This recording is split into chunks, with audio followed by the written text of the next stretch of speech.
राजधानी दिल्ली का अपना एक अलग ही इतिहास रहा है और ब्रिटिशर्स ने यहाँ के आर्किटेक्चर में बहुत सारे चेंजेस किए। तो क्या थे वो दिल्ली के आर्किटेक्चर के चेंजेस और साथ ही इन चेंजेस का दिल्ली के लोगों पर कैसा प्रभाव पड़ा, आइए जानते हैं इस लेसन में। साथ ही भूलिए मत, आपको डाउनलोड करना है अनअकैडमी का लर्निंग ऐप और सब्सक्राइब करना है हमारे यूट्यूब चैनल को। Thank you so much. तो आइए शुरू करते हैं chapter number 6, colonialism in this city. इस लेसन में हम पर्टिकुलरली स्टोरी जानेंगे हमारे इंपीरियल कैपिटल दिल्ली के बारे में। मैं हूं आरती मिश्रा, यहाँ आप मेरा इंट्रोडक्शन देख सकते हैं। इस लेसन में हम जानेंगे कि कॉलोनियल रूल के अंदर हमारे सिटीज की क्या सिचुएशन थी। अगर हम वेस्टर्न वर्ल्ड की बात करें तो बहुत सारे मॉडर्न सिटीज एमर्ज हो रहे थे और इंडस्ट्रियलाइजेशन भी हो रहा था। लेकिन अगर हम इंडिया की तरफ देखें तो इंडिया में दिल्ली बहुत इम्पोर्टेंट थी और दिल्ली के अंदर शाहजहानाबाद के बारे में हम सबसे पहले जानेंगे। शाहजहानाबाद में दरगाह हुआ करते थे, खानका, ईदगाह और कुलदे साग भी हुआ करते थे। यहाँ पे दरगाह का मतलब है एक टॉम जिसमें कि सूफी सेंट रहा करते हैं और खान का मतलब कि एक सूफी लॉज। यहाँ पे एक तरह से रेस्ट हाउस की तरह से यूज किया जाता था और यहाँ पे जो ट्रैवलर्स है वो आके रुक सकते थे, रेस्ट कर सकते थे। एक ये ऐसा प्लेस था जहाँ पे लोग स्पिरिचुअल मैटर्स को डिस्कस करते थे, साथ ही जो सेंट्स हैं उनकी ब्लेसिंग्स लेते थे और सूफी म्यूजिक भी सुनते थे। ईदगाह जो है वो एक ऐसा प्लेस है जिसे ओपन प्रेयर के लिए यूज किया जाता है। ये मुस्लिम्स के द्वारा यूज किया जाता था और प्राइमरीली इसका मतलब होता था कि ईद प्रेयर्स के लिए इसका प्रयोग किया जाएगा। और कुलदे साग एक ऐसी स्ट्रीट है जो कि डेड एंड के साथ हो, यानी कि एक ऐसा एंड जो कि आगे जाकर ब्लॉक हो जाता है और फिर वहां से कोई और रास्ते नहीं निकल सकते। तो इस प्रकार से था हमारा शाहजहानाबाद। लेकिन हम यहाँ पे पर्टिकुलरली दिल्ली के बारे में जानेंगे तो दिल्ली जो है बाकी सभी शहरों से काफी अलग थी, क्योंकि यहाँ पे हमें एक शार्प डिवीजन देखने को मिल रहा था रिच और पुअर के बीच में। एक तरफ तो हमें बड़ी बड़ी हवेलियां भी देखने को मिलती थी और दूसरी तरफ ऐसे कच्चे घर देखने को मिलते थे जो कि मिट्टी के बने हैं, यानी कि हर तरह के लोग यहाँ रह रहे थे। हर एक तबका हमें यहाँ पे देखने को मिल रहा था। फिर ये चीजें कैसे बदली? 1803 में ब्रिटिशर्स ने दिल्ली के ऊपर कंट्रोल गेन कर लिया, क्योंकि जब मराठास के साथ उनकी लड़ाई हुई थी तो वो जीत गए थे। उसके बाद दिल्ली जो है उनके कंट्रोल में आ गई। दिल्ली को कंट्रोल करने के बावजूद जो उनकी कैपिटल थी कैलकाटा में, वो उसी को कंटिन्यू कर रहे थे और उन्होंने अपनी कैपिटल को भी चेंज नहीं किया था। यहाँ तक अभी जो कैलकाटा है वही कैपिटल है और जो मुगल एम्परर हैं उन्हें अलाउ किया गया था कि वो कंटिन्यू कर सकते हैं अपना रेड फोर्ट में रहना और जो दिल्ली में वो जैसे भी स्टैब्लिश है वो वैसे ही रह सकते हैं, उनके ऊपर कोई खतरा नहीं था। लेकिन फिर धीरे धीरे क्या हुआ कि सारी चीजें बदलने लगी। जैसा कि हम जानते हैं रिवोल्ट हो गया था और फिर ब्रिटिशर्स की जो सोच है वो काफी बदल गई थी। तो जो मॉडर्न सिटी आज हम देखते हैं वो डेवलप हुई थी 1911 के बाद, जब एक्चुअली में ब्रिटिश इंडिया में दिल्ली कैपिटल बनी।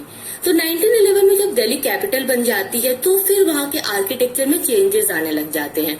इससे पहले अगर 1857 का टाइम जब देख रहे हैं हम, तो जब वहां पे रिवोल्ट वगैरह हुआ था उससे पहले जो दिल्ली है वो बहुत अलग थी। इसकी सिचुएशन ऐसी नहीं थी। बाकी सारे जो सिटीज थी जैसे कि मद्रास, बॉम्बे, कैलकाटा, यहाँ पे एक तरह से कह सकते हैं ये सब प्रेसिडेंसीज थी। यहाँ पे क्या होता था कि जो ब्रिटिशर्स हैं वो थोड़ा बिल्कुल अलग होकर के रहते थे, इंडियंस के साथ घुल मिल के नहीं रहते थे। वो लोग इंडियंस को जो है उन्होंने एक ब्लैक एरिया दे दिया था, मतलब जहाँ पे इंडियंस रहेंगे और ब्रिटिशर्स वहां नहीं रहेंगे। और जहाँ पे ब्रिटिशर्स रहेंगे उस एरिया को कहा गया व्हाइट एरिया। वो बिल्कुल अलग था, एक अलग से वेल लेआउट में बिल्कुल बना हुआ था। तो ऐसे वो लोग बिल्कुल अलग होके रहते थे। लेकिन जहां तक बात है दिल्ली की, तो दिल्ली में जो ब्रिटिशर्स है वो भी मिलजुल कर रहा करते थे। यहाँ के सारे राजाओं महाराजाओं के साथ मिलना, फेस्टिवल्स को एंजॉय करना, यहाँ के ट्रेडिशन को, उर्दू लैंग्वेज को, हर चीज को ये लोग काफी रिस्पेक्ट दे रहे थे। यहाँ पे बहुत घुल मिल के रह रहे थे। लेकिन ये सब था पहले। जब बाद में दिल्ली कैपिटल बन गई और फिर जब ब्रिटिशर्स का रूल स्टैब्लिश हो गया तो ब्रिटिशर्स ने बिल्कुल भी ये कोशिश की कि वो बिल्कुल अलग हो जाए इंडियन से और दोबारा से अपने एक अलग ही किंगडम को स्टार्ट करें और अपने कंट्रोल को बहुत ही ज्यादा मजबूत करें। ऐसा करने के लिए उन्होंने कुछ डेवलपमेंट्स भी किए थे, जैसे कि दिल्ली कॉलेज का एस्टेब्लिशमेंट हुआ था 1792 में। इसके बाद एक तरह से हम देख सकते हैं कि जो इंटेलेक्चुअल्स थे वो आने लग गए हमारी कंट्री में, साइंस के एरिया में, ह्यूमैनिटीज के एरिया में, और यहाँ तक कि उर्दू लैंग्वेज का भी काफी विकास हो रहा था।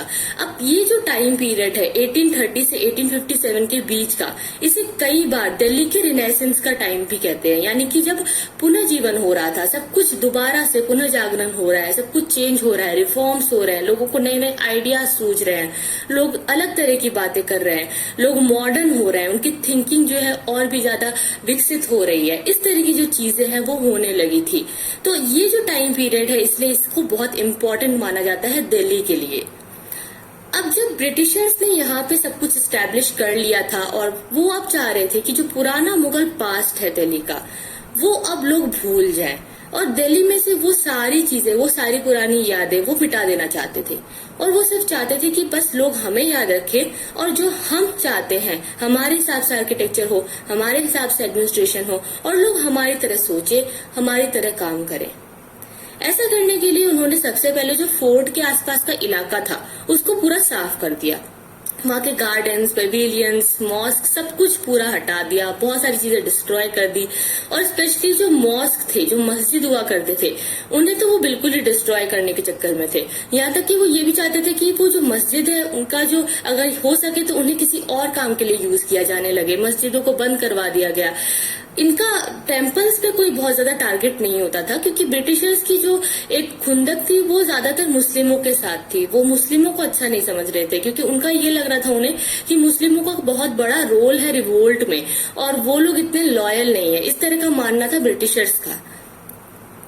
इसके बाद क्या होता है कि ब्रिटिशर्स देख रहे थे कि अब जो सिटी है उसमें सारा आर्किटेक्चर जो है चेंज करना है, और क्योंकि वो चाहते थे कि मुगल जो है उनके टाइम में जो आर्किटेक्चर डेवलपमेंट हुए हैं उनके कॉन्ट्रास्ट में उन्हें सब चीजें बनानी थी, तो इसलिए सबसे पहले का काम ये था कि सिक्योरिटी रीजंस के तहत उन्होंने ये कोशिश की कि पहले तो जो रास्ते हैं वो बड़े होंगे, लंबे चौड़े होंगे, साफ सफाई होगी, और जो मॉस्क की जहां तक बात है तो उनको तो या तो डिस्ट्रॉय कर दिया जाएगा या उन्हें किसी और यूज के लिए अब जो है यूज करेंगे। जैसे कि जिनातल मस्जिद जो थी उसे बेकरी में कन्वर्ट कर दिया गया था, और यहाँ तक कि जामा मस्जिद में तो कोई वर्शिप अलाउ ही नहीं थी 5 सालों के लिए।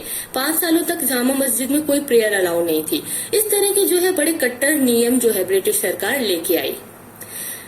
दिल्ली का जो 1/3 सिटी अगर हम देखें तो इसे बिल्कुल डिमोलिश कर दिया गया। उसके बाद जो कैनाल्स थे उनको फिलअप किया गया, नई नई नालियां बनवानी थी, नए नए शहर के लिए जो है पूरा कैसे ये बसेगा, कहाँ घर होंगे, कहाँ पे कॉलोनीज होंगी, कैसी सोसाइटी होगी, इस सब चीजों के बारे में ब्रिटिश सोच रहे थे। 1870 में जहां तक हम देखें तो एक वेस्टर्न वॉल हुआ करती थी शाहजहानाबाद की। अब इस वेस्टर्न वॉल को भी तुड़वा दिया गया और यहाँ पे रेलवे को स्टैब्लिश किया गया कि अब से यहाँ से जो है रेल गुजरेगी, तो रेल की पटरियां वहां पे लगवा दी गई। और यहाँ तक कि जो ये भी देखा गया कि जो सिटी की जो वॉल है उस वेस्टर्न वॉल से आगे एक्सटेंड की जाएगी। अब इसके बारे में भी सोचा जाने लगा। ब्रिटिशर्स ने अब सोचा कि जो सिविल लाइंस हैं उस जगह को हम लोग यूज करेंगे, यानी कि सिविल लाइंस का जो एरिया है वहां पे ब्रिटिशर्स रहेंगे, जिसे कि आज हम नॉर्थ अवे के नाम से जानते हैं, और यहाँ पे जो इंडियंस हैं वो बिल्कुल सेपरेट होकर रहेंगे। अब वो लोग जैसे कि बाकी सिटीज में हुआ करता था वैसे ही उन्होंने दिल्ली में भी अपना एक अलग एरिया डेवलप कर लिया, तो वो बिल्कुल एक अलग से उन्होंने जगह बना लिया, अपना एरिया बना लिया, और सिविल लाइंस में ब्रिटिशर्स रहने लगे और जो इंडियंस थे वो वॉल्ड सिटी में रहने लगे। जो दिल्ली कॉलेज की स्टैब्लिशमेंट हुई थी उसे अब स्कूल में पहले तो कन्वर्ट किया गया और बाद में उसे शट डाउन कर दिया 1877 में। उस कॉलेज को ही बंद कर दिया गया। इसके बाद हम आगे की जो कहानी है वो जानेंगे पार्ट 2 में, और हम देखेंगे कि फिर जब पार्टीशन हो गया तो फिर दिल्ली में कौन कौन से चेंजेस आए और कैसे यहाँ पे रेफ्यूजीज आए और कैसे फिर अलग अलग कॉलोनीज बनी और फिर जो डेवलपमेंट